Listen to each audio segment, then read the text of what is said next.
Dude, this is the one. I love this one. Beam me up, Scotty. I'm going in there and I'm going to make dreams come The true. second episode, Little Dicky's Dave. Now, man, this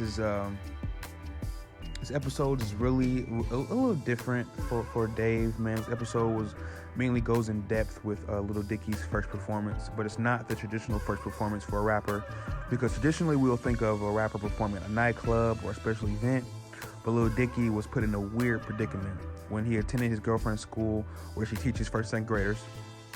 It throws a little hint to him being an environmentalist, because he went because his girlfriend's students were performing a play.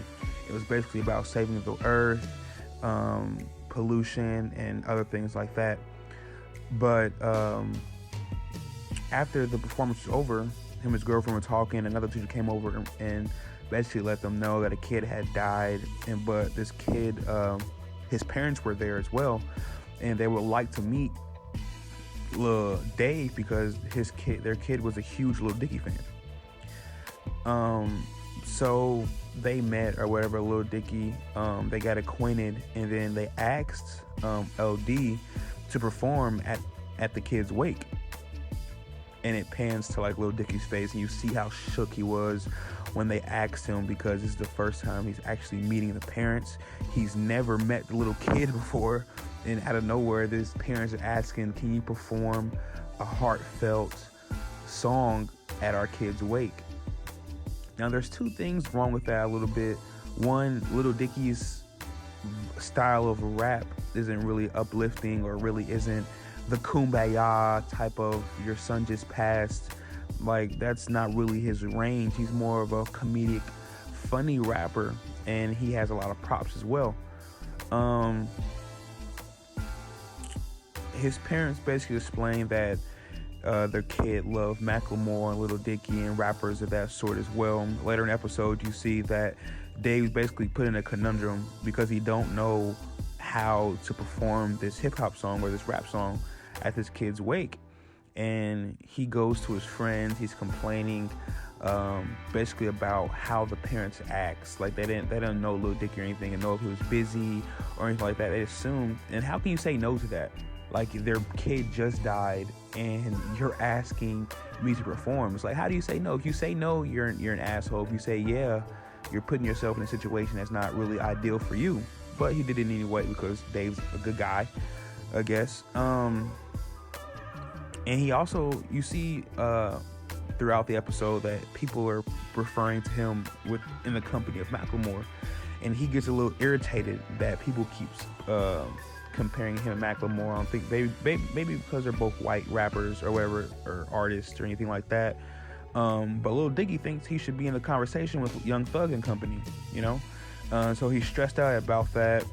His style of rap couldn't be anywhere further from Macklemore's.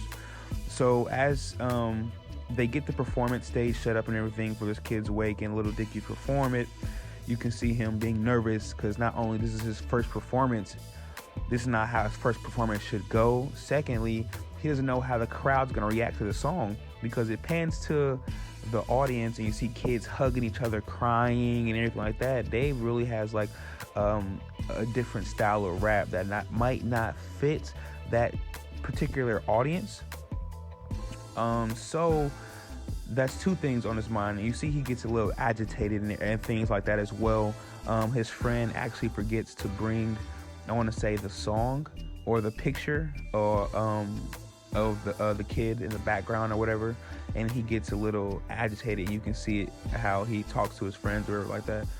But as the time comes, the bell rings, all those kids are out of school now, they're at the performance, they're waiting.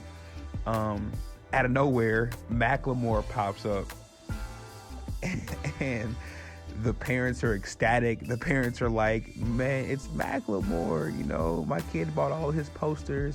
And they basically go to Lil Dicky and they tell him, hey man, you don't have to perform here anymore. Macklemore is here, you know, it's Macklemore. And you know, Macklemore has like those hits where it's really about uplifting each other and stuff like that. You know, real more of a celebratory of life type style of rap and hip hop and artistry as well.